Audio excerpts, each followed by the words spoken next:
Welcome once again to Real People Talk.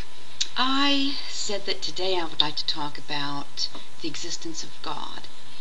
I believe that with the advent of computers and with our understanding of the art of communication and with our understanding of our potential as human beings, we will absolutely prove the existence of God. The difficulty arises when we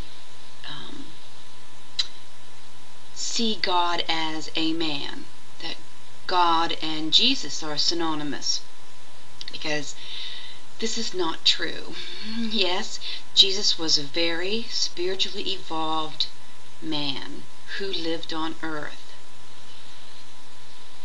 But Jesus was not God any more than you or I, or any less than you or I. We're all created in the image of God. We're all energy.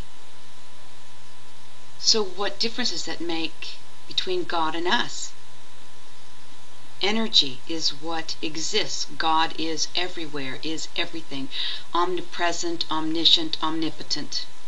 Everywhere, all-knowing, all-seeing, all-being.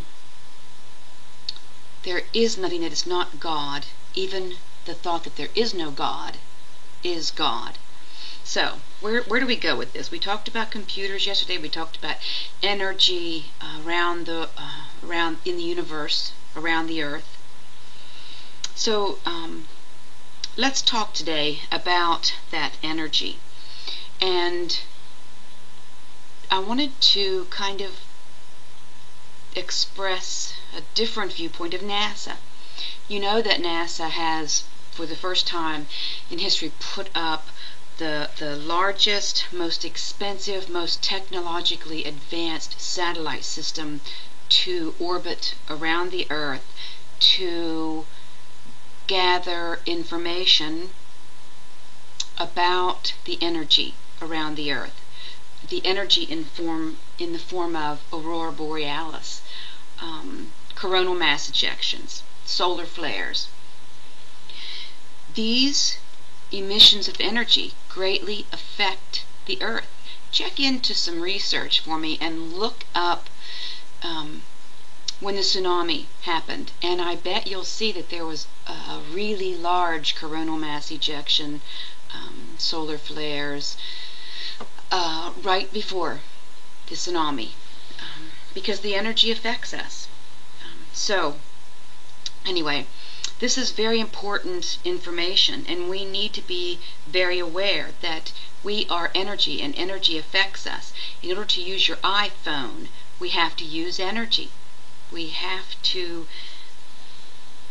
find the frequency, the vibration of a particular frequency, so that we can hook into that, grab onto that, become aware of that energy. That, my friend, is God. The Native Americans were very close when they understood a creative energy force. Do you remember in the Bible when it said, "In my Father's house there are many mansions"? And it also said, "I will go and prepare a place for you." And it also said that St. John knew of a man who was taken up to heaven. Well, where is that heaven? Where are those mansions? Do you know what they are? They're different dimensions. They're different frequencies of energy that once we learn to tap into them, we can travel to these places. In my religion, we do travel to these places. At some point, I'll go into that in more detail, but not right this minute. I just wanted to open your mind a little bit to thinking about energy and how we use energy, how we relate to energy. What does that have to do with God?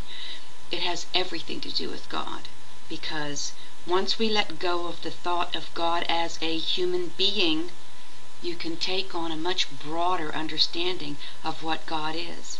So, Anyway, that's enough for today. I just thought I would introduce the concept from talking about frequency and energy to talking about God, because they're one and the same. So thank you, and we'll talk again soon.